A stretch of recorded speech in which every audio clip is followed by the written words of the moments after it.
quel plaisir de vous retrouver pour cette nouvelle édition de Classico, votre émission 100% foot le lundi soir sur Radio J.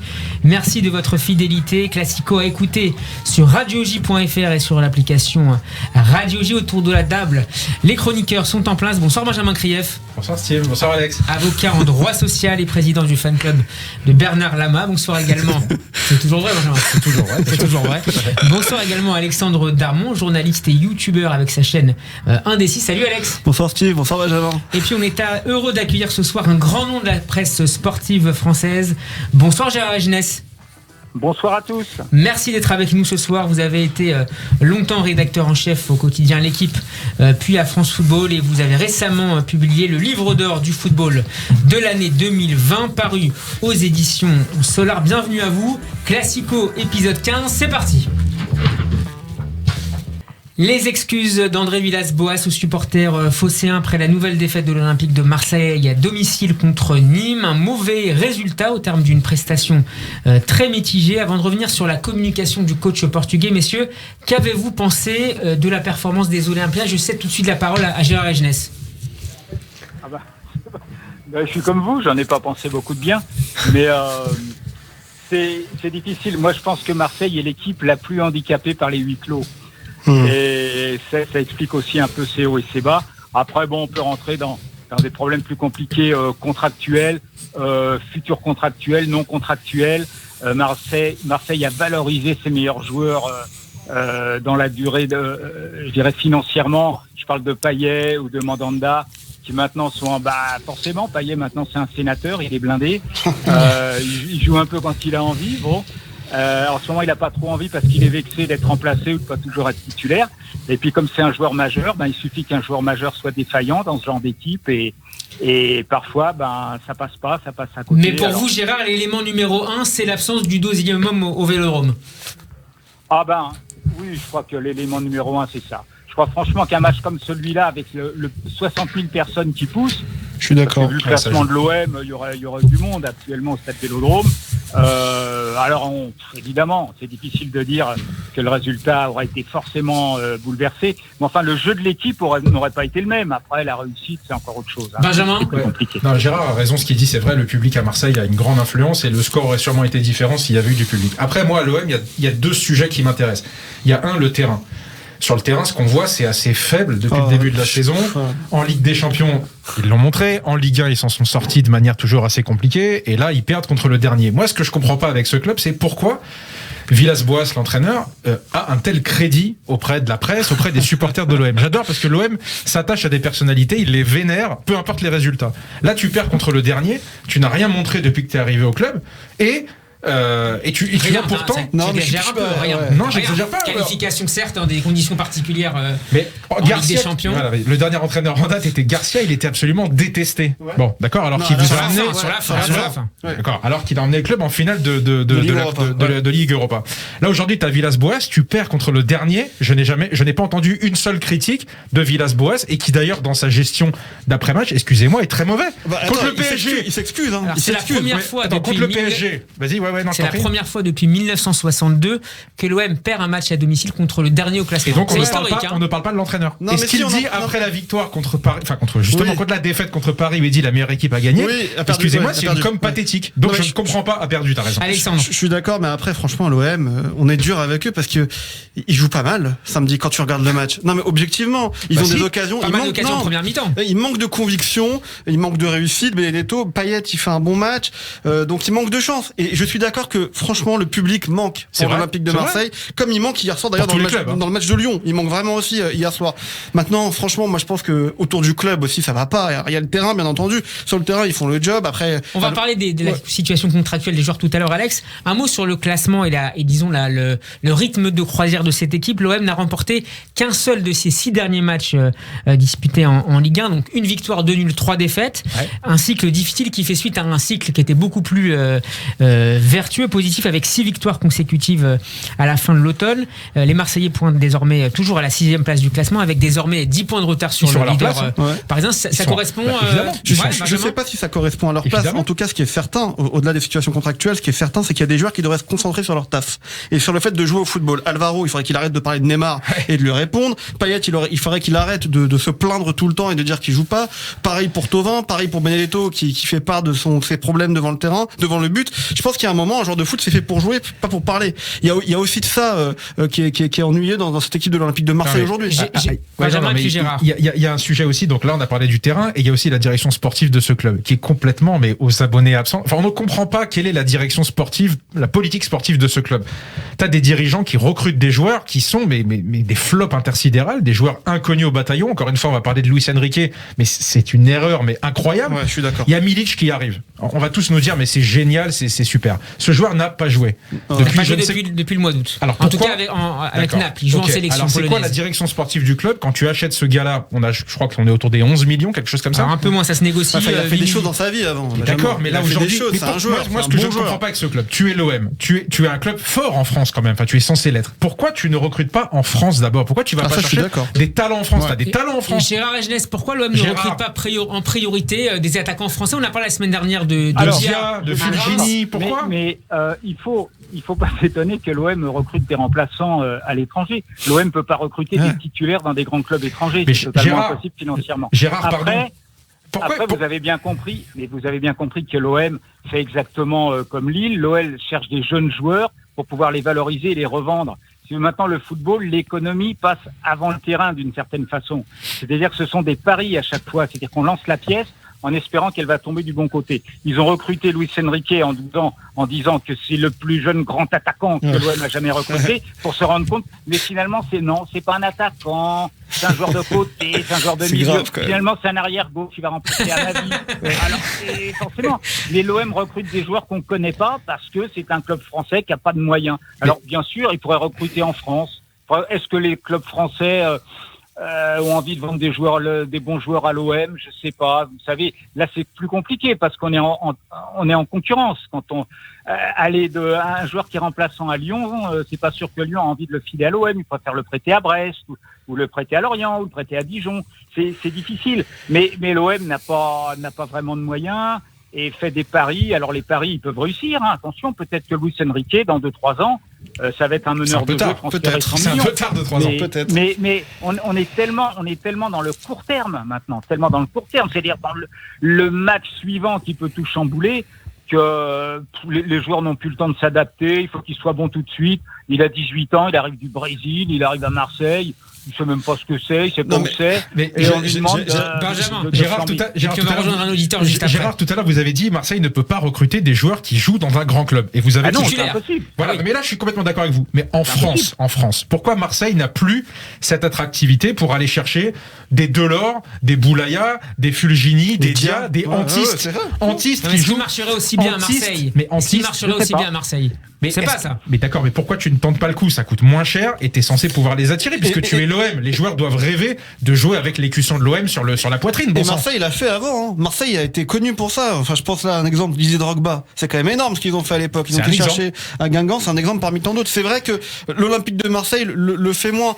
Après, moi, je trouve qu'on est toujours, et pourtant, c'est pas un club que je porte dans mon cœur, mais je trouve qu'on est toujours aussi très dur avec l'Olympique de Marseille. Encore une fois, samedi, ils ont l'occasion de tuer le match 3 fois, ils le font pas. C'est aussi ça le sport. Quelquefois, t'as pas de chance. Benedetto qui rate devant. Non mais tu rigoles, mais c'est vrai. Benedetto, tu vois, qui rate. En même temps, qui marque un but. Qui marque un but. Et c'est aussi ça le problème. C'est quoi le salaire de Benedetto? Non mais c'est aussi ça le problème, c'est que quand tu manques de chance et qu'en plus ton coach te met la tête sous l'eau derrière, parce que c'est ce qu'il a fait tout à l'heure, Villas-Boas. Alors il maîtrise peut-être pas très bien le français, mais quand il dit à Benedetto, j'arrive pas à comprendre qu'il mette un but comme ça à la 80e et qu'avant il arrive pas à mettre un but tout fait. Je trouve pas ça très malin. On sent pour le piquer peut-être aussi. Ouais, mais bon, c'est pas le moment. On sent qu'il y a une ambiance dans ce club que rien ne va. On va rejoindre maintenant en ligne un auditeur. Bonjour Laurent. Bonsoir Laurent. Oui, bonjour. Bonjour Steve, bonjour à tous. Bonjour. Ravi de vous accueillir dans cette édition. Laurent, vous êtes, je crois, supporter de l'Olympique de Marseille et vous êtes évidemment, j'imagine, assez déçu par la prestation des Marseillais ce week-end. J'avoue que depuis samedi soir, j'ai pris une claque. Voilà, parce que c'est regrettable. On joue quand même contre le dernier avec avant-dernière attaque, plus mauvaise défense. Et je crois que ça dépasse même ce cadre-là, en fait. C'est une question aujourd'hui c'est un ensemble, en fait. Je crois que c'est un engrenage. On est pris, il y a une mentalité, en fait, qui laisse à désirer. Ça, c'est une chose. Je crois qu'on a traîné aussi comme un boulet les 2 matchs de retard. Je vais vous dire une chose. Même à titre personnel, quand je voyais le classement, depuis Rennes, on perd, mais on se remonte le moral en disant, on a quand même 6 points en bonus. Finalement, on est qu'à 2 points. On a 6 points en bonus, et on est qu'à 3 points, 4 points. Ouais. Donc les prochains matchs, c'est OM Lens et OM Nice qui a d'ailleurs été reporté au 17 février prochain. C'est des points qui ne sont pas forcément acquis pour l'OM en fait. Non, en plus, quand on voit ce qu'ils ont fait contre Nîmes, aucune garantie contre Lens qui pratique un beau football et contre Nice, même si Nice est un petit peu en crise aussi. Donc l'OM s'est vu trop beau. L'OM s'est vu trop beau, mais parce que, encore une fois, ils ont été pris dans l'engrenage des médias, qui les a vus plus beaux qu'ils n'étaient.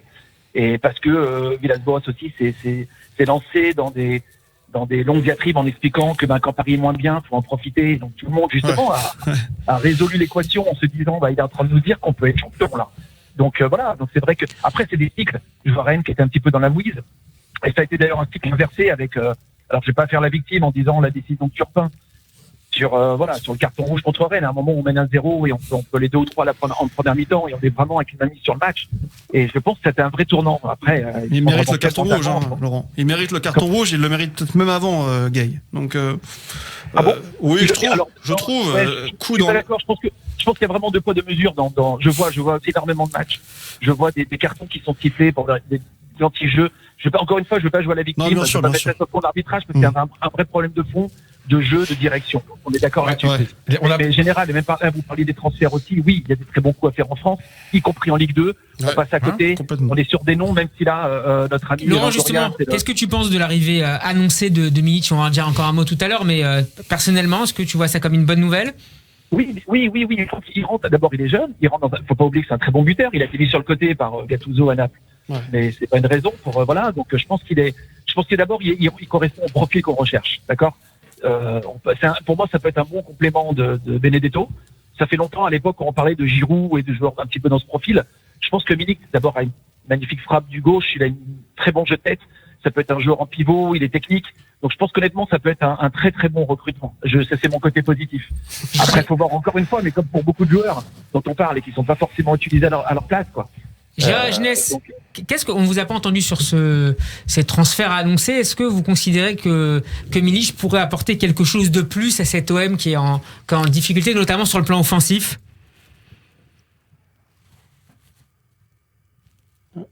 Actuellement, on le connaît. Quand Benedetto est arrivé, franchement, personne ne le connaissait. Il n'avait pas joué en Europe. Quand Mitroglou est arrivé, on l'avait vu jouer à Benfica, mais finalement, ils ont recruté Benedetto qui est moins bon que Mitroglou, je trouve. Maintenant, vous êtes dur, Gérard. Et à quel salaire? Statistiquement, il est en dessous de Mitroglou. Mais il joue un match, il joue une saison entière. Non, mais je parle en nombre de minutes jouées. En nombre de minutes jouées, rapport but-minute, Mitroglou. Le ratio est meilleur pour Mitroglou. Mais oui, il est meilleur. Mais voilà, Milik, on se dit oui, ça c'est un recrutement sensé. Voilà. Alors, il a beaucoup de chance, il va débuter, il n'y aura pas de public. Tout à l'heure, on parlait du public, on dit que c'est un des avantages pour les joueurs. C'est un énorme avantage pour l'entraîneur. C'est un avantage quand le match est perdu et qu'il faut quitter le stade. Vous voyez, ça quand même pas que des inconvénients. Parce qu'actuellement, Villas-Boas, il est protégé par cette absence de public. Donc, ça lui laisse un petit peu plus de temps. Est-ce que Milik, à lui tout seul, peut révolutionner cette équipe? C'est-à-dire un avant-centre, c'est bien. Le jeu de l'équipe, c'est autre chose. Ce sera de toute façon pas l'avant-centre qui va faire le jeu de l'équipe. Donc après, il y a des questions de période où on est plus ou moins en réussite. L'arbitrage, non, les arbitres sont pas contre l'OM, bien sûr, ils sont pas contre Paris, ils sont pas contre Lyon. Parfois ils se trompent, parfois ils se trompent pas, mais ils sont contre personne, évidemment. Donc il n'y a pas de complot contre l'OM. Après, voilà, l'OM c'est une équipe qui depuis longtemps a du mal à se stabiliser. Même l'année dernière, elle a eu de bons résultats. Elle a profité peut-être de l'arrêt du championnat pour terminer deuxième, mais elle était quand même à l'arrache. Ça basculait du bon côté l'année dernière. Cette année, elle est dans une période où ça bascule un peu du mauvais côté. C'est vrai que si Thauvin réussit son penalty contre Nîmes, c'est peut-être un autre match. On oublie que c'est un penalty raté. Et voilà, c'est tiré sans doute avec un peu de négligence, mais voilà, Thauvin, il est où actuellement? Il est à Marseille, il est plus à Marseille. Il est plus à Marseille dans la tête, Gérard. Il est plus. Ça, c'est compliqué. Bah oui, mais au moins Milik, qui va arriver, il va être à Marseille. À fond à Marseille, je suis d'accord. Un mois ou deux, il va être à Marseille. Et on oublie, Laurent, Benjamin et Gérard, si tu veux aussi d'ailleurs, on oublie tous aussi le match qu'ils font mercredi contre le Paris Saint-Germain. C'est pas un match dégueulasse, contre le PSG, le grand PSG. Je trouve qu'ils font plutôt. Alors c'est pas la meilleure équipe sur le terrain. J'ai même pas raison à Villas-Boas. Non, il a craqué. Là, je pense qu'il a un problème. Il a craqué. Mais je pense qu'effectivement, ils font pas un mauvais match. Il se passe des choses. Payet, quand il a envie de jouer, il joue au football. Thauvin, pareil. Donc, je pense qu'il manque en ce moment un peu de réussite, c'est certain. Mais je pense l'ambiance, notamment sur les pénaltys. Les pénaltys, une stat. L'OM cette année, c'est 4 pénaltys tentés, 3 ratés. C'est extraordinaire. Personne ne fait mieux en Europe. Mon ami Alex, que j'aime beaucoup, est comme d'habitude trop gentil en fait. Mais non, que ce soit avec l'OM ou avec n'importe qui. Comment tu peux dire, Alex? En fait, on s'en fout de ce qui s'est passé là contre Paris. Marseille, comme on le dit depuis le début, c'est beaucoup plus profond que ça. C'est pas une question de savoir s'ils ont bien joué ou mal joué. Encore une fois, il n'y a pas de politique. J'ai lu dans la presse tout à l'heure. Politique, je suis pas d'accord. J'ai lu tout à l'heure que Hérault est rentré dans le vestiaire à la fin du match de Nîmes et il paraît, il a insulté tout le monde. Il a honte de rien, ce garçon. Mais c'est lui qui est censé être le capitaine du bateau. Il n'y a pas de politique. Justement, il mène pas la barque. Il recrute des mauvais joueurs et après il leur gueule dessus parce qu'ils sont pas bons. C'est trop facile. Comment on peut dire qu'il recrute des mauvais joueurs? Comment on peut dire qu'il recrute des mauvais joueurs? Tu veux que je te cite tous les mauvais joueurs de Marseille? Laurent, on va demander l'avis de notre auditeur. Laurent, comment tu juges pour cette première partie de saison en tout cas le recrutement de l'Olympique de Marseille cette année? Nagatomo. Mais j'allais dire, je rejoins un petit peu ce que disait M. Egenès à l'instant, c'est-à-dire que c'est très irrégulier, y compris au niveau du recrutement, c'est vraiment mi-figue mi-raisin. C'est-à-dire qu'il y a des bonnes surprises, il y a des mauvaises surprises, un Nagatomo. Il y a qui comme bonne surprise? Gaël, c'est pas mal.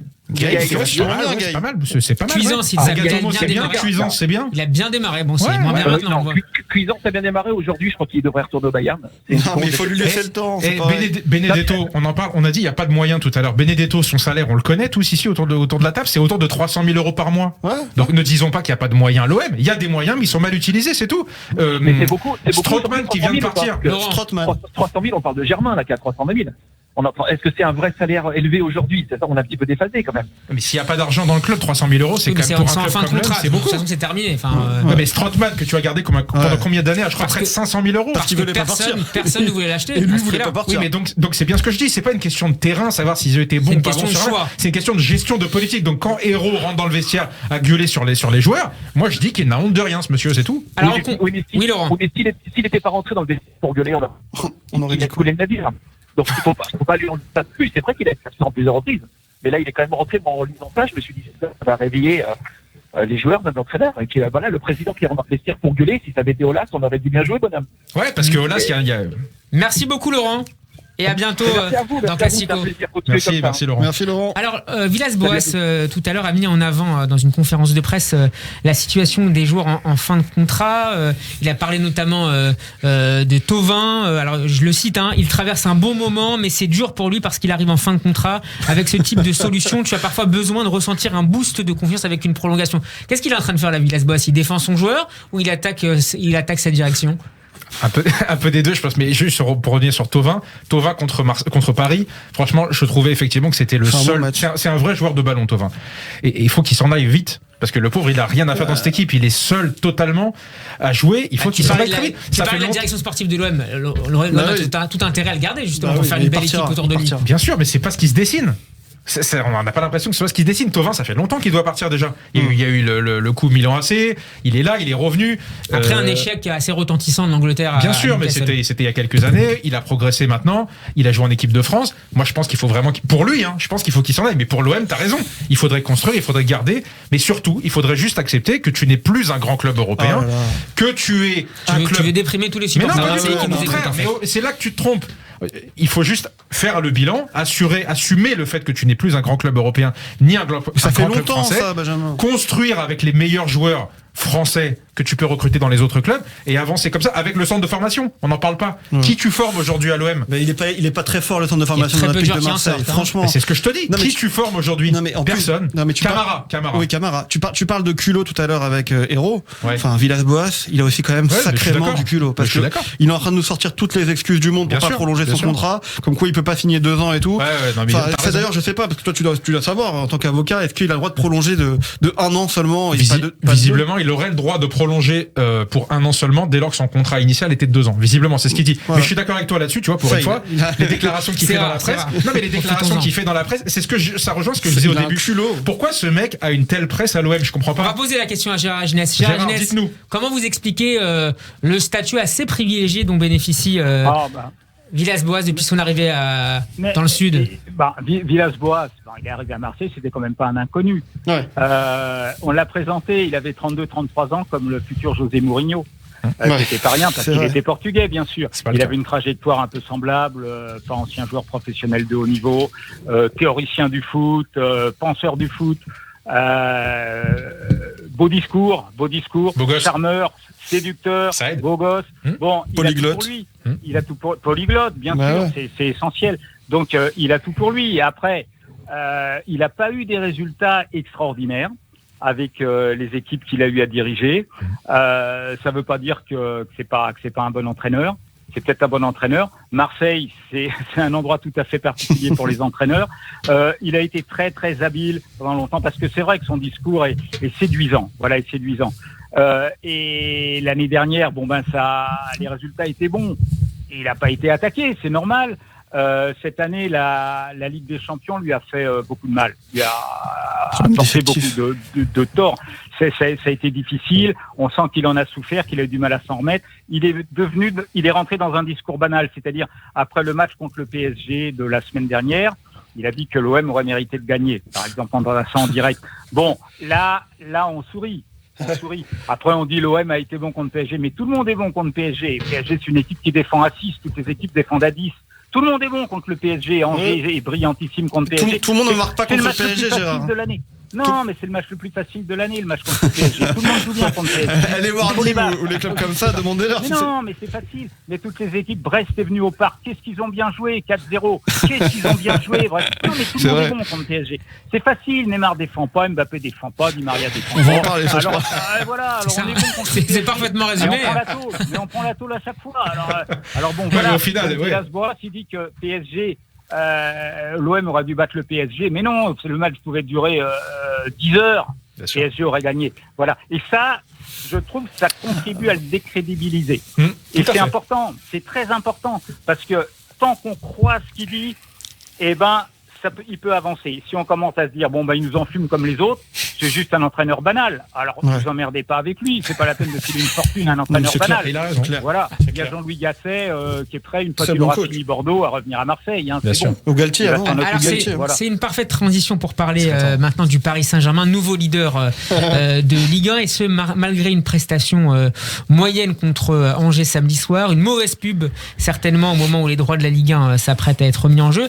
Est-ce que vous avez vu samedi soir des progrès dans la manière de jouer des Parisiens? Est-ce qu'il y a une identité collective? Ça vous fait sourire, les messieurs? Une identité collective émergente de ce Paris Saint-Germain. C'est juste une chose. De Pochettino. C'est quand même fou que le Paris Saint-Germain soit leader. Quand on y réfléchit. C'est incroyable. C'est merci Lyon hier soir. Merci Lyon, Lille qui perd. Enfin, c'est un championnat complètement, honnêtement, excusez-moi du terme, mais pourri, quoi. On n'arrive pas à se situer. Voilà. Après, sur savoir est-ce qu'il y a une patte. Il y a de l'enjeu, c'est intéressant, ça bouge chaque semaine. Il n'y a aucun club qui vraiment tire son épingle du jeu. Lyon joue bien hier, c'est dommage, mais on en parlera peut-être plus tard. Maintenant, savoir s'il y a une patte Pochettino aujourd'hui au Paris Saint-Germain, je peux répéter ce que j'ai dit la semaine dernière, c'est trop tôt. C'est beaucoup trop tôt. Et de toute façon, les entraîneurs adjoints l'ont dit. On va mettre un mois à installer quelque chose pour le Classico. Le 7 février, c'est là où on pourra les juger. Moi, ce que je retiens, c'est en tout cas que c'est un peu plus solide. J'ai l'impression, défensivement, qu'on passe plus par les côtés. Et c'est ça qui est intéressant. Kurzawa, il fait un bon match samedi. Florenzi, il est bon. Défensivement. C'est ce que faisait beaucoup Tuchel au début, notamment quand il avait Bernat. Oui, au début. Et puis surtout, je trouve que défensivement, déjà, t'as un gardien hors norme. Enfin, Navas. C'est l'homme du match samedi. C'est l'homme du match. C'est l'homme des recrutements. Ouais, voilà, exactement, de l'Air Qatari. Et puis, quand t'as Navas et Marquinhos derrière, forcément, ça fait la différence. Donc ça, rien que ça, déjà, c'est une patte, je trouve, de Pochettino. Benjamin? Steve, pareil, je vais être en désaccord total avec ta question, avec le principe même de ta question, en fait. C'est ça que le présentateur. Mais évidemment. Non, mais, tout à l'heure, Gérard a dit une expression que j'utilise moi aussi dans la vie perso, et tu le sais, parce que je t'attaque là-dessus. Je ne supporte plus les théoriciens du football. Il a dit le mot exact, c'est les théoriciens du football. C'est pas un théoricien du football, Pochettino. Non, les gens qui veulent voir. Alors, c'est quoi la patte Pochettino? Les gars, je vous le dis, il n'y a pas de patte Pochettino au PSG. Déjà, il vient d'arriver. Déjà, on dit Pochettino, s'il te plaît. Et il n'est pas arrivé Pochettino pour donner une patte. C'est pas une question de patte sur le jeu. On va nous dire quand même. C'est quand même ce qu'a mis en avant la direction du Paris Saint-Germain par rapport à Tourelle en disant qu'il n'y avait pas forcément une identité collective. Okay. Est-ce qu'on peut creuser? Vas-y, creuse. Alors, sors ta pelle et creuse. Alors, je creuse. On va me dire, Pochettino, c'est quoi l'identité? C'est quoi? C'est le pressing. C'est ça qu'on va me dire? Ouais, contre-pressing, très forte. Alors, ok, donc, d'accord. Parlons un peu de jeu. C'est quoi le jeu de Pochettino? C'est repartir de derrière. Ok? C'est pressing. Contre-pressing, ok. Ça, les principes de jeu qu'on vient d'énoncer. Tuchel n'avait pas les mêmes. Emery n'avait pas les mêmes. Mais Emery était un malade de pressing. J'avais vu des reportages à l'époque où Blaise Matuidi disait qu'ils étaient morts avec Emery. Emery, il avait un truc à la perte de balle. Donc c'est de la com. Mais ça n'est que de la com. Pochettino, il va apporter quoi? C'est juste que Pochettino, c'est un nouveau coach. Que ce soit Pochettino, Tuchel, c'est la même chose. C'est juste que c'est un nouveau coach. Ça rebat les cartes et ça va insuffler de la nouveauté, de la motivation pour les joueurs. C'est tout. Ne me disons pas. Mais ça va durer combien de temps ça? Mais ça va durer 6 mois, 3 mois. Non, mais c'est simplement un effet mental. Ça va durer 2 semaines, 3 semaines, bien 2 sûr, mois. Mais je te confirme. Et je te dis que moi, l'idée, pourquoi je suis contre le licenciement de Tuchel, c'est pas une question de Tuchel. Mais virer Tuchel pour ramener Pochettino, c'est la même chose. C'est le même type d'entraîneur. Par contre, virer Tuchel pour ramener Mourinho, qui est un taulier, qui lui va devenir le vrai taulier du club, là, ça change quelque chose. Non, c'est trop tôt pour dire que et ensuite, Alex, ça sert à rien. Gérard Jeunesse. Alors, moi, je crois qu'il fallait. Tuchel était littéralement devenu fou. Donc, on peut pas confier une équipe aussi importante à un fou. Non, mais il était devenu fou. Oui. Reconnaissez-le. Pourquoi fou? Pourquoi fou, Gérard? Parce qu'il était lâché de toutes parts, Gérard. Mais non, il n'était pas lâché de toutes parts. C'est lui qui a lâché.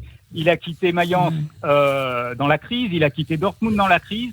Il s'en va dans la crise, c'est comme ça. C'est quelqu'un qui déclenche des crises par sa personnalité, par son ego. Voilà, par son ego. C'est-à-dire qu'il veut que tous ses désirs soient satisfaits. Mais ça marche pas comme ça, un club de foot. Ça marche pas comme ça, évidemment. Alors c'est trop facile. Alors je veux Messi, je veux Ronaldo, je veux machin.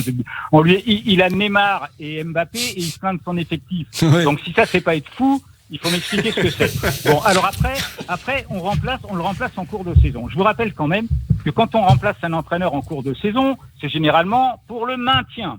Alors on va demander à Pochettino de maintenir le PSG. Bon, ben évidemment, c'est pas ça. Donc c'est tout à fait atypique, un club de ce niveau-là qui remplace son entraîneur en cours de saison. Donc ce qu'on va lui demander, c'est de gagner la Ligue des Champions, mais pas forcément cette saison. Il arrive en cours de saison avec un effectif cramé, dans une période où les terrains sont injouables, où il fait froid, où ça dérape, où ça glisse, où Neymar revient de blessure comme tous les 2 mois, où Mbappé n'est pas en forme, pour des raisons que je ne sais pas, je ne connais pas, il n'est pas en forme, où voilà, il y a des blessés, il n'y a pas des blessés, machin. Donc revient, en gros, Gérard, c'est une demi-saison pour rien.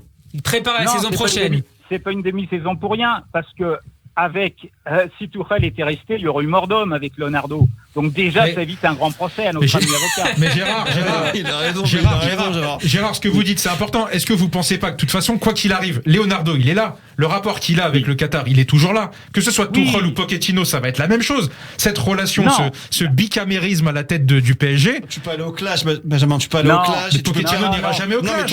Tuchel, il aurait pu aller au clash et perdre des titres et faire exploser le groupe. Il y était déjà. Oui, voilà. Mais donc Gérard, ça va recommencer. C'est un homme de synthèse. Non, mais bien sûr que non.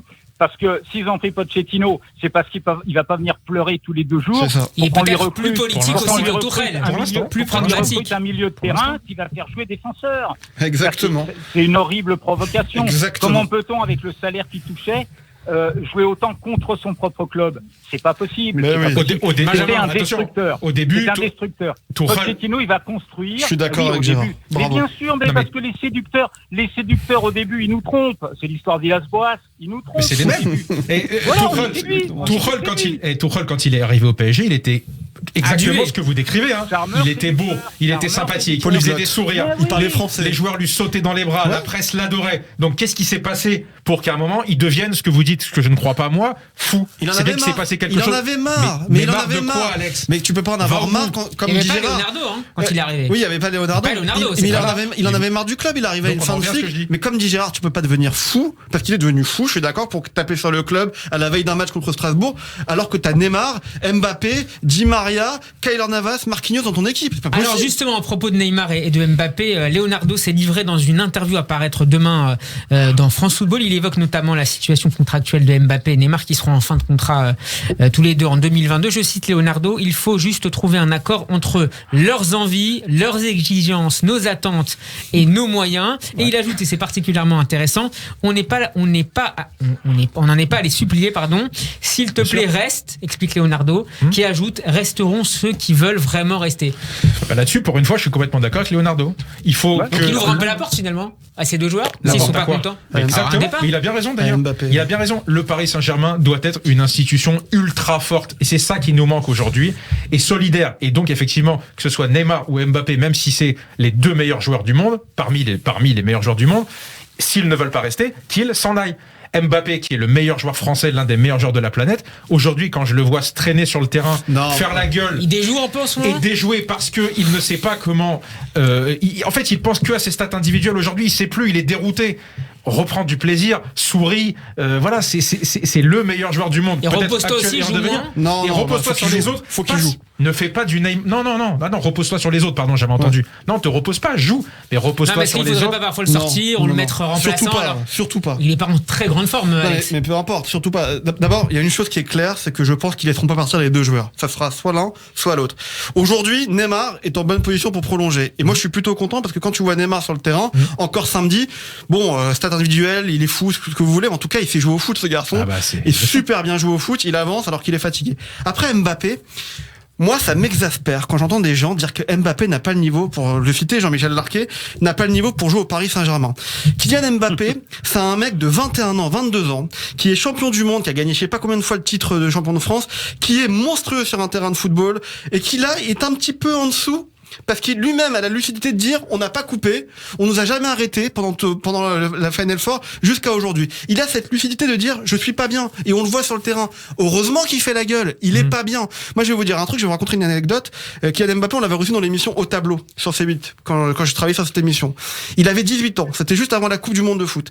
Le mec est arrivé, j'avais l'impression qu'il était plus mature que moi. Quand je lui disais des choses, il me posait plein de questions et tout. Tout ça pour vous dire que c'est un joueur hors norme, que c'est quelqu'un qui a la tête sur les épaules. Aujourd'hui, il est fatigué. Tout le monde le voit dans le club parce que même Neymar, il va l'aider, il va le soutenir, il va dire c'est pas grave et tout. Donc, arrêtons. Est-ce qu'il faut le ménager un petit peu? Non, surtout pas, parce que si on le ménage, on va dire ah ça y est, problème Mbappé dans l'équipe. Tout de suite. Tout le monde va dire, et là, pour le coup, ça risque d'exploser dans le groupe. Donc non, il faut lui laisser le temps. C'est une star. Si tu sors pas Neymar, tu sors pas Mbappé. Ouais. Voilà. Benjamin? Non, moi, ce que tu dis par rapport à quand il avait 18 ans, je suis quelque part d'accord avec toi, parce que j'ai revu ce week-end les images quand il jouait à Monaco. Ouais. Le smile qu'il avait, le plaisir qu'il avait à jouer au foot, à marquer, c'était un gamin, les yeux écarquillés devant la Ligue 1, la Ligue des Champions. Et j'ai l'impression qu'il a perdu cet amour pur du football. Uniquement pour une chose, ses stats individuelles, devenir encore plus une star, avoir le ballon d'or. Mais c'est incroyable. Aujourd'hui, les joueurs pensent avant tout à leurs propres stats. Mais il va remarquer, et quand il marquera à nouveau, tu verras, il explosera de joie. Gérard, que pensez-vous des déclarations de cette interview à paraître demain dans France Football, donc de Leonardo? Est-ce qu'il a raison d'affirmer ce qu'il vient d'affirmer sur ces deux joueurs-là? Jusqu'à aujourd'hui, aucune équipe n'a gagné la Ligue des Champions avec Neymar et Mbappé. Donc on doit y arriver. Forcément, on doit y arriver. Après, mais bien sûr, si les joueurs qui veulent partir, à ce niveau-là, mais ils partent. Vous voyez bien, on en parlait avec Thauvin à Marseille, il est plus là. Regardez Messi à Barcelone, hier il s'est fait expulser. Pourquoi il s'est fait expulser? Il est pas bien. Il est plus là, Messi, il est plus là. Ça va être la grande chance du PSG. Messi est plus là. Barcelone joue sans Messi actuellement.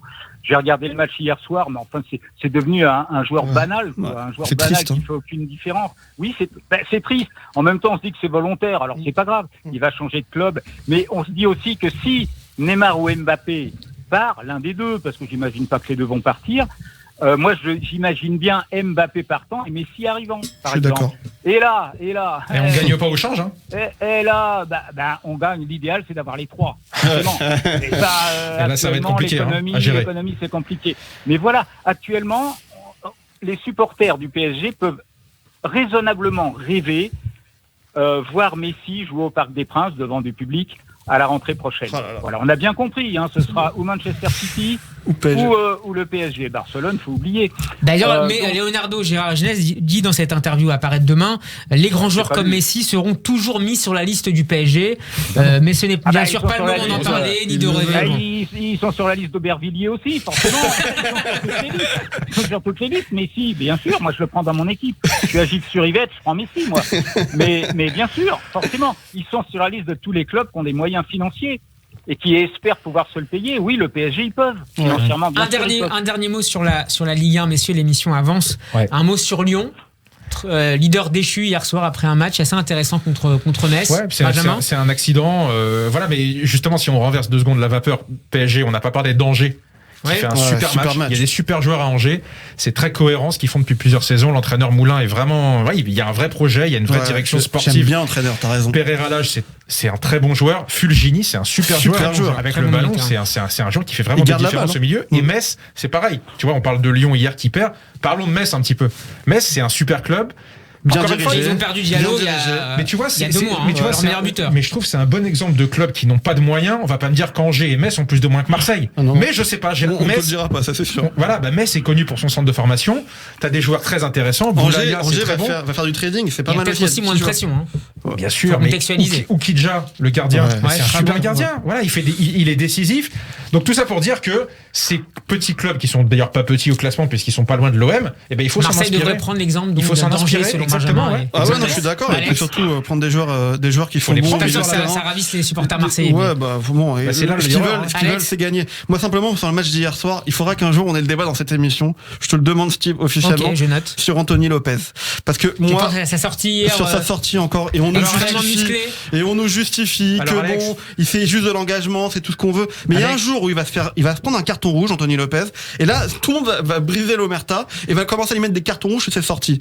On peut pas le défendre tout le temps, c'est un super gardien. Honnêtement, c'est un très bon gardien. Mais il y a un moment, il faut qu'il fasse attention à ses sorties. Alex, c'est ta formation de rugbyman, ça, et de nom de footballeur professionnel. Gardien amateur. Exactement. Pourquoi amateur? Pourquoi tu me réduis comme ça? Non, je sais pas pourquoi.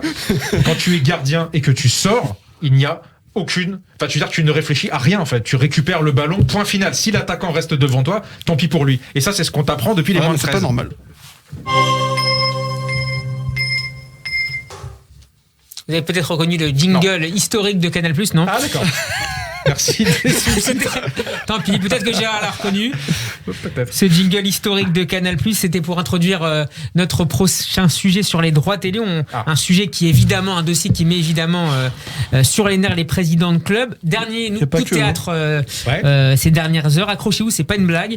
Selon les informations de l'agence France Presse, Mediapro a proposé à la Ligue de football professionnel. Alors, il y a eu un démenti entre temps. Je crois qu'il y a eu c'est de Mohamed Bouafsi, c'est ça, sur RMC? Ça venait de là? Non, dépêche AFP. Okay. Alors, à moins qu'il y ait un démenti que j'ai raté juste avant l'émission. Vas-y. Mediapro aurait proposé à la Ligue de football professionnel de poursuivre la diffusion des rencontres de Ligue 1 après le 31 janvier. Alors, Gérard, est-ce que pour vous c'est une vaste fumisterie ou il est possible que la Ligue 1 soit encore diffusée après le 31 janvier sur la chaîne Téléfoot? Non, mais ça c'est à la Ligue et à Mediapro de décider, c'est de se mettre d'accord. Ce qui est certain, c'est que l'appel d'offres demandé par Canal est mortifère pour le football français. Ça veut dire qu'ils mettront jamais la somme qui a circulé ces derniers temps, qui était, je crois, de 590 millions. Plus, je crois, 100 millions de bonus en cas d'augmentation du nombre d'abonnés. Ça veut dire qu'ils sont pas prêts à les mettre, donc en passant par un appel d'offres, ils l'auront à beaucoup moins. C'est certain. Donc, c'est plutôt dans l'intérêt de la Ligue de relancer actuellement Mediapro, d'essayer de les faire un peu réexister. Après, je sais pas, est-ce que Mediapro, le Jaime Roures va se réveiller un matin en disant allez, finalement je paye et je garde la Ligue. Vous y croyez ça? Non, j'y crois pas. C'est pas vraiment la tendance. Mais en foot, il arrive tellement de choses incroyables. Alors que, je sais pas. Mais disons que c'est catastrophique pour le foot français, bien sûr. C'est pathétique. Actuellement. Ah ouais, c'est catastrophique. C'est pathétique. Et financièrement, après, on va dire que des joueurs qui touchent des 300 000, Strootman, il touchera plus 350 000 ou 500 000. Tant mieux. Pour jouer 2 minutes par semaine, il touchera plus de 250 000. j'espère qu'il s'en sortira quand même, quoi. C'est que la vie est chère. Je pense. Alex? Ouais. Non, mais c'est dramatique, c'est triste pour le foot français, c'est triste pour nos clubs, dont on parle chaque semaine, objectivement. Maintenant, Canal+ gagne du temps. Canal+ va mettre son prix sur la table. Canal+ est là maintenant pour imposer ses règles. Je sais pas si vous avez lu l'article dans le Figaro, très intéressant, sur la stratégie de Bolloré, qui on prête des mots, et je sais pas s'ils sont vrais, sur le fait de voir les présidents à genoux. À genoux, dans une mare de sang. Voilà. Mais après, c'est un homme d'affaires. Voilà. C'est un homme d'affaires. Il fait du business. Alex a raison, quoi. Canal+, aujourd'hui, ils sont en position de force. C'est une entreprise, c'est pas une association à but non lucratif. Donc oui, c'est une entreprise. Puis on dit qu'ils essayent d'une certaine manière un peu de se venger de la dernière. Mais c'est normal. Ils ont pas respecté Canal. Malheureusement, ils ont pas été respectés. Et aujourd'hui, ils sont en position de force dans la négo. C'est eux qui ont les cartes en main, c'est tout. On peut pas leur en vouloir. Gérard, un dernier commentaire sur ce sujet? Non, mais bien sûr, il y a un désir de vengeance très fort chez Vincent Bolloré. On comprend. Bien sûr, c'est compliqué, c'est des hommes d'affaires, c'est des impitoyables, ce sont des tueurs, ces gens-là. Mais c'est vrai que dont la Ligue a évincé Canal+, c'est quand même le grand diffuseur historique. Que pour 1000 balles de plus, hein. C'est jamais que ça. Ça va pas rendre les clubs français meilleurs sur la scène européenne. Ça change rien. Voilà, soit on a le Qatar, soit on n'a pas le Qatar. Donc, on a bien compris. Enfin, vous pouvez mettre 50 millions de plus par an à chaque club, ça changera quoi? Fondamentalement, ça changera rien. À filer des salaires un peu plus forts à des joueurs qui seront toujours aussi médiocres. Donc, c'est pas fondamental. Mais c'est sûr que moi, je pense également que Canal veut mettre la Ligue à genoux. Ouais. Bah oui, mais ce qui est pathétique, c'est que quand on voit TF1, M6 proposer les droits gratuitement, tu te dis, bon, bah là, il n'y a plus de valeur. Tu connais le film Il faut sauver le soldat Ryan? C'est un peu, il faut sauver la Ligue 1. Il y a une dévalorisation finalement de la Ligue 1 à travers ces différentes propositions. Et ça, c'est très dangereux, vraiment. Wan-Bissaka driving forward, gets it across. Pogba's there! Pogba! What a stop from Alisson. Oh, that's the moment for Manchester United. Head in hands, all around the field. Gros plan maintenant sur le choc du week-end en Première Ligue. Liverpool-Manchester United, un derby un peu décevant qui se soldait par un match nul 0-0. Manchester n'avait plus battu et n'a toujours pas battu Liverpool depuis mars 2018. Qu'est-ce que vous avez pensé de ce match hier après-midi entre Liverpool et celui qui est encore toujours leader, à savoir Manchester United? Très intéressant. Très intéressant. Pourquoi? C'est une vraie opposition tactique. C'était vraiment intéressant. Si on s'arrête précisément sur le match, encore une fois, si on rentre dans le détail, on a deux oppositions tactiques, deux équipes qui jouent très différemment. Moi, ce qui m'a beaucoup intéressé, c'est Manchester. Franchement, Manchester United, Solskjaer, je crois que c'est vraiment un très bon entraîneur, très intelligent, qui s'adapte très bien au groupe qu'il a. On l'avait déjà vu quand il a joué contre le PSG. Et là, c'est pareil. Bloc très bas. Il se laisse dominer et à la récupération du ballon, ça va hyper vite. Il a des joueurs comme Fred qui est excellent à la récupération, Bruno Fernandes, excellent. Et derrière, ça va super vite vers l'avant. En 3-4 passes, c'est devant et ils ont dominé. Une transition en fait qui est l'opposé disons celui de Manchester City par exemple. Voilà, exactement, ultra rapide. Et donc tu te retrouves très vite vers l'avant, 2-3 passes par Fred, Fernandes et McTominay, et tu te retrouves très vite avec Rashford et Martial qui fait un bon match. Qui sont des flèches. Pogba dans ce système qui joue beaucoup plus haut et sur un côté, franchement, il est très bon. Il est très bon. Moi, j'aime pas vraiment Pogba en 6 devant la défense quand il est dans sa position de sénateur. Qu'est-ce qu'il court là? Là, offensivement, c'est très bon et donc c'est intéressant. Et donc bref, tout ça pour dire que Solskjaer arrive vraiment à mettre en place une stratégie qui est très intéressante. Et Liverpool, c'est évidemment autre chose. On parlait de la possession, c'est beaucoup plus de possession et autres, mais c'est pas de la possession qui ronronne. Parfois, comme nous, malheureusement, on le fait au Paris Saint-Germain, où t'as des passes latérales qui servent pas à grand chose, ou même comme va le faire City, où le ballon passe par tous les joueurs de l'équipe avant d'arriver devant. À Liverpool, t'as la possession, mais on va beaucoup plus vite vers l'avant quand même. On n'hésite pas à sauter une ligne. Devant, t'as Salah, t'as Mané, t'as Firmino. Et donc, c'est une opposition de style qui est super intéressante et ça a donné lieu à un match très intéressant. Ouais, t'as raison. Est-ce que c'est Solskjaer qui a un peu battu Klopp hier soir? Personne n'a battu personne. C'est bien ça le problème. C'est que personne n'a battu personne hier soir et honnêtement, t'as pas de but. Et ça commence. Que le but dans le foot. Non, mais d'accord. Enfin, c'est quand même le but du jeu, c'est de mettre des buts. Et le problème, c'est que dans les gros matchs, en ce moment, t'as pas de but. T'as plus de but en Angleterre. Donc c'est bien parce qu'il y a un gros rythme et c'est intéressant. T'as des joueurs exceptionnels, tu les as cités, sans doute. T'as des gardiens magnifiques aussi qui sortent des superbes occasions. Maintenant, c'est le troisième match de Liverpool sans marquer. Hein. Voilà. Et puis je trouve que Liverpool devant, il est en panne. Hein. Franchement, quand tu passe pas super bien. Firmino, Sané, Salah, bah là, tu sens qu'il y a un petit problème. Mais tu vois, alors Shaqiri, c'est quand même excellent. Shaqiri, c'est très bon. Quand tu vois qu'en défense centrale, c'est deux milieux défensifs, Fabinho et Henderson. Fabinho, qu'est-ce qu'il est bon de Van Dijk. Mais ils font un super match. Il aurait fallu qu'ils recrutent Marquinhos. Ils font un super match. Gérard Régenès, qu'est-ce que vous avez pensé de ce match? Mais alors, moi je trouve aussi que c'est un très gros match, très peu spectaculaire, avec des très grands joueurs. Liverpool, très clairement, sans Van Dijk, c'est pas la même équipe. Ouais. Très très clairement. Ouais. C'est un handicap terrible. À un autre niveau, je dirais, on voit Dante arrêter de jouer à Nice parce qu'il est blessé, c'est la même blessure d'ailleurs. Et le niveau de l'équipe, paf, il baisse directement. Comment vous l'expliquez, Gérard, ça? C'est au niveau de la relance, de la première relance? J'explique juste que Van Dijk a failli avoir le ballon d'or tant décrié tout à l'heure à propos de Mbappé. Il lui a manqué 7 points pour battre Messi. C'est juste un joueur monumental. Et quand vous enlevez un joueur monumental, c'est plus pareil. Ça repart pas pareil. Déjà, il pesait beaucoup offensivement. Il pesait beaucoup plus que les deux réunis actuellement. Beaucoup plus. Van Dijk, il va marquer des buts. Il va marquer des buts. Il est là. C'est un meneur, c'est un leader, c'est un immense défenseur. Donc Liverpool est quand même handicapé cette saison. Après, on a bien compris, on disait que le PSG cette année, c'est pas tout à fait pareil. Le championnat de France, c'est pas pareil. Mais l'Angleterre, c'est comme en France. L'Italie, c'est comme en France. La Juve, elle est où la Juve? Le Bayern a du mal à se dégager en Allemagne. Ce qui se passe actuellement, Real Madrid, Barcelone, pareil. Les huis clos, les joueurs malades, bien sûr, tout ça change énormément de choses. On voit bien que ça resserre tout. Donc, pouvoir avoir quand même un match de ce niveau-là, c'est passionnant. Après, c'est vrai qu'en Angleterre, maintenant, on disait les joueurs, ils vont de l'avant. Maintenant, ils ont aussi peur de perdre. Exactement. C'est des gros matchs, c'est beaucoup d'enjeux. Les entraîneurs, ils font un peu gaffe. Mais le point positif, c'est que ça va être serré, au final, le championnat. C'est serré. C'est toujours assez serré d'ailleurs en Angleterre. Aussi, point positif. On va retrouver ensuite notre deuxième invité. S'il y a moins de buts en Angleterre, c'est que enfin les grands clubs anglais ont compris l'importance d'avoir un grand gardien de but. Parce que pendant très longtemps, c'était catastrophique les niveaux des gardiens en Angleterre. On embrasse David Seaman. C'est vrai. Et voilà. Et là aujourd'hui, tu vois le match. Pensait à David James. David James, Calamity James, c'était pas le pire, le pauvre. Mais c'était pas le meilleur non plus. Non, c'est sûr. Manchester United, pendant très longtemps, ils ont eu des vrais problèmes de gardien de but, même avant et après, entre Barthez et Schmeichel, mais c'était quand même, il y a eu une période compliquée. Là, Chelsea, ça a été hyper compliqué jusqu'à ce qu'ils achètent Mendy. Mais là, quand tu vois le match d'hier, t'as Alisson qui est un super gardien et qui est décisif. De Gea, pareil. Donc voilà, c'est aussi pour ça que t'as beaucoup moins de buts en Angleterre, parce qu'aujourd'hui, t'as des vrais gardiens. On va continuer à parler d'Angleterre avec notre deuxième invité. Bonsoir Kevin Vessière.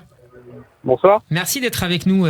Vous êtes fondateur d'un site que j'aime beaucoup, FC Geopolitics, un site qui s'intéresse à l'envers géopolitique de l'actualité du football. Et vous avez récemment publié une analyse particulièrement intéressante sur les conséquences du Brexit sur le football. Qu'en sera-t-il notamment pour le football français ? Alors pour le football français, c'est vrai que le football français est très dépendant de la Première Ligue et de des transferts qu'ils font là-bas. Et donc avec des conditions qui vont être plus particulières pour les joueurs pour rejoindre notamment la Première Ligue, il sera un peu moins possible pour les clubs français de vendre à des prix défiant toute concurrence des joueurs français. Je pense notamment à Zambo Anguissa quand il avait fait transfert de l'OM à Fulham pour plus de 30 millions d'euros. Ou là encore Wesley Fofana qui était parti cet été de Saint-Etienne à Leicester pour 35 millions d'euros. Et c'est vrai que ces transferts-là, en général, ça permettait de combler les déficits au niveau du budget des clubs français, notamment c'était le cas pour Saint-Etienne cet été. Et là, avec les conséquences qu'il va y avoir par rapport à Mediapro, avec aussi la saison qui est impactée avec la billetterie, ça peut avoir des grandes conséquences pour des clubs de milieu de tableau qui vendent des joueurs qui ne sont pas encore des internationaux confirmés. Finalement, c'est tout l'écosystème du football français qui est en train d'évoluer de manière radicale en quelques mois. Oui, c'est ça. C'est-à-dire que la plupart des clubs français, leur budget reposait sur les droits TV, mais les droits TV vont être revus à la baisse, et vraiment à la baisse, vu qu'il va y avoir un nouvel appel d'offres. Et en plus, ils ne vont pas pouvoir s'appuyer sur le mercato hivernal, du fait que pas mal de clubs déjà sont impactés au niveau de leurs finances par le Covid, et en plus avec les nouvelles règles qui vont s'appliquer au niveau des joueurs, des permis de travail par rapport au Brexit. Est-ce que Kevin, vous pouvez nous les préciser ? Ça porte notamment sur le nombre de sélections. Oui, alors maintenant pour un joueur ressortissant d'un pays de l'Union européenne, il y aura besoin d'un permis de travail pour pouvoir évoluer au niveau d'un club anglais. Donc les trois règles, au niveau du permis de travail, c'est un système de points et c'est calculé en fonction du nombre de sélections internationales du joueur du nombre de minutes jouées qu'il a pu jouer avec son club et aussi de la qualité du club vendeur. Et donc avec tout ça, il y a un système de points qui est mis en place et à l'issue de ça, il y a le permis de travail est attribué ou non. Et des joueurs par exemple comme Mahrez ou Kanté, si ça avait été appliqué à l'époque, ils n'auraient pas pu rejoindre l'Angleterre parce qu'ils n'étaient pas assez confirmés au plus haut niveau international pour rejoindre l'Angleterre. Gérard Hagenès, c'est une très très mauvaise nouvelle pour les clubs français ce Brexit. De toute façon, il y a des mauvaises nouvelles pour le football français en ce moment. Donc bien sûr, c'est une mauvaise nouvelle. C'est une mauvaise nouvelle, oui, pour tous les clubs qui se construisent uniquement sur le trading. Voilà. C'est pas une mauvaise nouvelle pour le Paris Saint-Germain, ça ne change rien pour le Paris Saint-Germain. Ni ils veulent vendre des joueurs en Angleterre, des jeunes joueurs, ni ils veulent recruter en Angleterre spécialement, et s'ils voulaient le faire, ils pourraient le faire. Donc après, pour les autres clubs, c'est handicapant. Pour Monaco, c'est handicapant. Pour Lyon, qui vend beaucoup de jeunes joueurs, oui, bien sûr, mais ils les vendront ailleurs et moins cher. Mais de toute façon, on a bien compris que de façon internationale, les prix du marché vont être tirés vers le bas. Voilà, on a bien compris qu'actuellement Mbappé c'est plus 200 millions, que Neymar c'est plus 180 millions, on a compris tout ça, et que les Sambo Anguissa non c'est plus 35 millions non plus. Voilà, mais ce serait plus 35 millions de toute façon. Ça n'a jamais été. Du coup, est-ce que c'est pas l'occasion, comme je l'évoquais tout à l'heure pour l'OM, mais c'est vrai pour d'autres clubs français, est-ce que c'est pas l'occasion de créer un vrai marché en France. Faire du protectionnisme, football. Non, mais en tout cas, que les meilleurs clubs français, que les clubs locomotives en France, recrutent les meilleurs clubs des petits, entre guillemets, clubs français. Kevin Vessière et Gérard Hagenès. Oui, mais le marché... allez-y. Kevin ? Vous m'aviez posé une question, j'ai pas entendu, pardon. Oui, on vous demandait si Benjamin Cré vous demandait si c'était pas l'occasion de développer le marché français, les transferts intra-français face à ce Brexit qui aura forcément des conséquences importantes sur l'équilibre économique des clubs professionnels français. Je pense qu'il y a tout un modèle à réinventer et aussi au niveau des joueurs français, peut-être les faire rester plus longtemps au niveau des ligues françaises pour mieux les valoriser auprès d'autres clubs, parce que parfois je pense que les clubs anglais ils surpayaient des joueurs par rapport au prix du marché. Donc des joueurs qui revenaient ensuite souvent en Ligue 1 après un échec. Oui, voilà, en prêt avec l'échec, mais après le cash était quand même derrière revenu. Voilà, il y a des exemples comme Saliba qui vient de revenir. Quel Kakuta qui vient de prendre l'eau encore.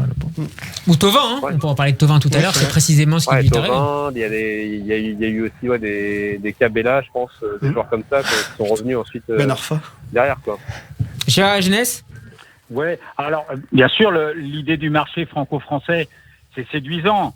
Après, faut pas trop non plus faire d'illusions. Rongier, super joueur à Nantes. Il est à l'OM. C'est pas pareil de jouer à l'OM. Cuisance, il joue au Bayern de Munich. En fait, il jouait pas au Bayern de Munich. Mais bon, c'est pas grave. On le prend. C'est pas pareil. Fulgini, il est bon à Angers. Je veux le voir à l'OM. Je suis d'accord, c'est pas tout à fait pareil de jouer à l'OM et à Angers. À Angers, c'est facile, on peut rater 3 matchs de suite. À Angers, personne ne le sait, tout le monde s'en fout. Mais à l'OM, on peut pas. À l'OM, on peut pas en rater un. C'est vrai, vous avez raison. C'est difficile. C'est difficile. Alors après, l'idée est séduisante parce que on va rentrer dans une économie où il va falloir être plus modeste, plus ingénieux. Et effectivement, on dit que l'OM, je suis d'accord quand j'entends que à 150 km de Marseille, il y a Andy Delors qui joue. Tiens, pourquoi peut-être qu'il est accessible. Alors qu'est-ce qu'il fera l'OM, j'en sais rien. Mais lui, avec sa personnalité, au moins, il a des atouts. Merci. Merci beaucoup, Kevin Vessière. Je rappelle l'adresse de votre site FC Geopolitics, un site que je conseille vraiment à nos éditeurs. C'est truffé d'informations particulièrement intéressantes, notamment tout récemment sur l'intérêt des investisseurs français pour les clubs professionnels, notamment ceux de Ligue 2. À très bientôt dans Classico. Oui, merci beaucoup pour votre invitation. Au revoir. Nani. Rooney! Oh, what a goal! Quel but! Il n'y avait pas de problème à cette époque. La fameuse bicyclette de Wayne Rooney contre Manchester City. On va dire un mot avant de terminer cette émission sur ce grand joueur qui a été Wayne Rooney, qui a annoncé la fin de sa carrière à 35 ans. Celui qui était entraîneur-joueur à Derby County depuis un an veut consacrer désormais sa vie sportive au management. Que retiendrez-vous, messieurs, de la carrière XXL de Wayne Rooney? Benjamin, en 2 mots, sa combativité. et son amour de son club. Il a Manchester, oui, Everton avant. Bien sûr, de ses clubs, mais en tout cas de son club majeur qui était Manchester. Il aurait pu partir lui aussi n'importe où à un moment de sa carrière. Il est resté fidèle à son club et la combativité. Et quand on parlait avec Manchester, c'est 5 championnats d'Angleterre, la Ligue des Champions, la Ligue d'Europa, meilleur buteur de l'histoire du club et de la sélection anglaise. Il faut s'inspirer de ces joueurs-là qui avaient, je trouve, des valeurs qu'on perd aujourd'hui, c'est-à-dire qu'ils n'étaient pas dans l'individualisme, ils étaient justement dans le collectif et dans l'existence de leur club avant leur propre personne. Alex Royeroné, pour toi, on aimait ce joueur parce qu'il rappelait un peu Cantona à Manchester United. Il avait de la passion quand il jouait. C'était pas les mêmes derbys qu'aujourd'hui. Quand il jouait face à City ou à d'autres clubs. Non, c'est un joueur exceptionnel. Franchement, que j'ai adoré. Et bon, hâte de le voir en coach. Hâte de le voir en coach. Voilà, exactement. Et puis, je sais pas, c'était cette génération anglaise, tu te dis qu'elle est passée à côté de quelque chose. Quand tu penses à lui, tu penses à Ferdinand, tu penses à Gérard, tu dis tous ces joueurs-là, ils auraient pu faire des choses ensemble. Gérard Jeunesse, c'est le plus grand, c'était le plus grand, ou en tout cas l'un des plus grands joueurs anglais de l'histoire.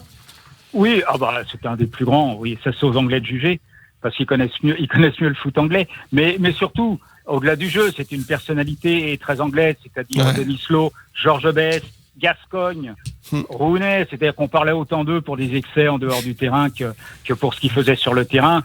Et ça, c'est amusant. Ils sont en plus d'être sensationnels sur le terrain, je dirais qu'ils sont amusants en dehors du terrain parce qu'on les ramasse à 5h du mat, à la boîte de nuit, avec un œil amoché, on ne sait pas ce qui s'est passé. Voilà, ça c'est le football anglais aussi dans ce qu'on aime. Merci beaucoup Gérard Jeunesse. Je rappelle le titre de votre dernier livre, le livre d'or du football de l'année 2020. C'est toujours un plaisir de vous recevoir dans Classico. À très bientôt. Merci, c'est la fin. C'est la fin de cette émission. Merci à toutes et à tous de votre fidélité. On se retrouve lundi prochain. Pas de quiz, il est déjà tard. On va rendre l'antenne. On se retrouve lundi prochain à 21h. En attendant, vous pouvez retrouver l'émission en podcast sur radioj.fr et en vidéo sur la page YouTube de Radio J. Likez, partagez, commentez cette page. Tout de suite, la soirée continue sur Radio J en compagnie d'Avner Azoulay pour le Festival Oriental. À lundi prochain.